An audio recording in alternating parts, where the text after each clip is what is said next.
Hey everyone, welcome to today's Explainer.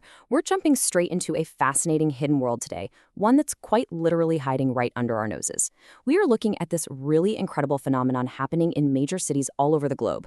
Older generations who are keeping deeply traditional lifestyles alive, smack dab in the middle of our high-tech, bustling metropolises.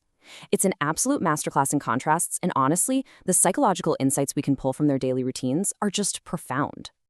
To really wrap our heads around this, just think about the modern city for a second.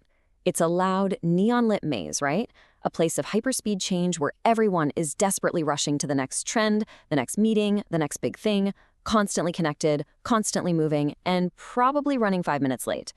But right in the middle of all that absolute chaos, there is a quieter, a slower, and a much simpler way of living. Maintained by our elders, this traditional lifestyle sits in stark, almost unbelievable contrast to the modern culture buzzing all around it. Okay, let's really dive into this. Picture someone moving entirely at their own pace, carrying traditional baskets right outside a weathered historic storefront.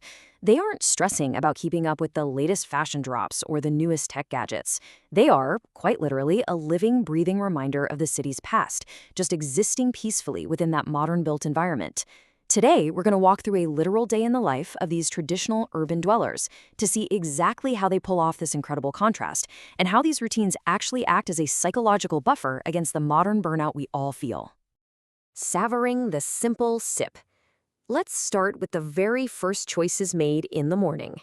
Think about how a typical city dweller gets their morning started. Usually, it involves waiting in a loud, crowded line for a highly caffeinated, wildly overpriced to-go cup, right? Well, traditional elders do the exact opposite. They gravitate towards the quiet, familiar comfort of simple, local cafes. Their beverage habits actively pull them away from all that noise, anchoring them in a much calmer, much more grounded sensory environment. You definitely won't find any 10-word, heavily customized orders here. We're talking green tea consumed every single morning, like clockwork. We see herbal teas specifically chosen for their health benefits.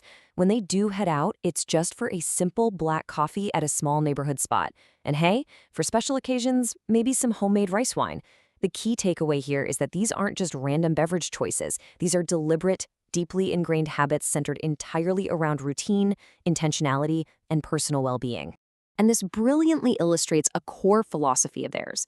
Drinking is more about conversation and routine than entertainment. Think about that for a second. For this generation, sharing a drink isn't about distraction or partying. It's an essential, quiet tool for meaningful human connection. It's simply about sitting down, taking a deep breath, and actually talking with the person sitting across from you. Section 2. Practicality over passing trends. Let's look at how they carry themselves through the day. Their wardrobe choices are essentially a micro-narrative of comfort and modesty. You're not going to see flashy logos or whatever the latest seasonal trend is. Instead, it's practical, loose pants, simple shirts, and sensible sandals. The color palette, heavily reliant on neutral or dark colors. You'll often spot old-fashioned hats or jackets that have clearly seen years of faithful use. It's clothing made for living comfortably, not for showing off to strangers. So, the crucial point here is that clothes are worn for durability, absolutely not for whatever microtrend is currently sweeping through the city. In fact, many older folks keep wearing the exact same styles they've worn for literally decades. And no, it's not because they're out of touch. Actually, scratch that. It's more like these familiar styles offer them a profound sense of comfort. Wearing these garments is a really profound way to stay deeply connected to their lifelong identity. Section 3, Food as Family Tradition. Let's transition right into mealtime. Once again, the contrast is super sharp here.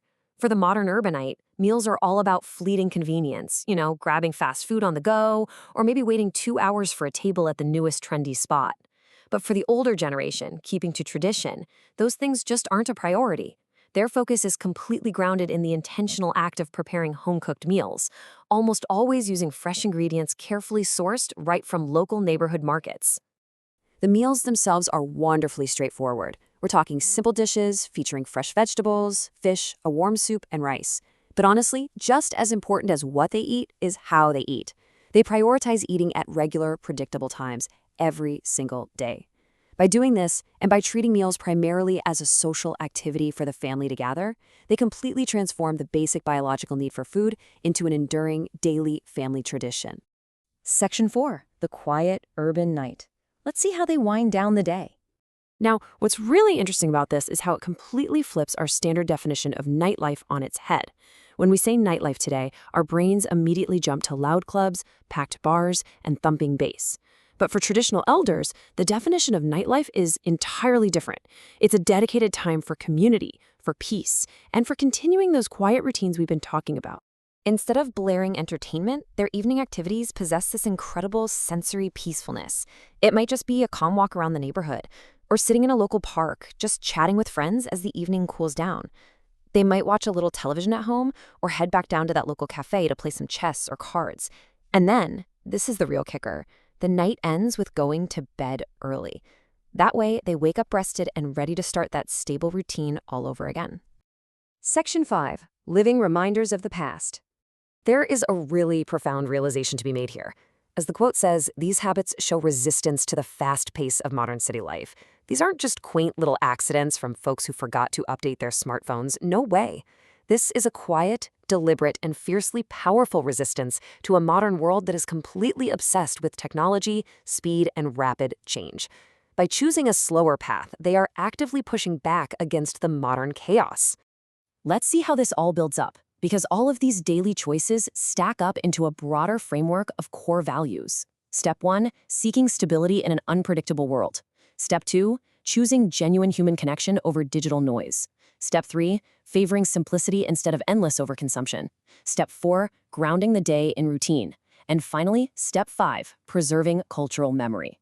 These elders value these 5 pillars above absolutely everything else. So as these older generations become these wonderful living reminders of the city's past, we really have to ask ourselves, in cities defined by rapid, unpredictable change, are these living reminders of the past exactly what we need to guide our future? I really hope this explainer inspires you to look at the elders in your own neighborhoods with a new, profound appreciation for the quiet wisdom of their daily routines. Thank you so much for hanging out with me today, and keep learning.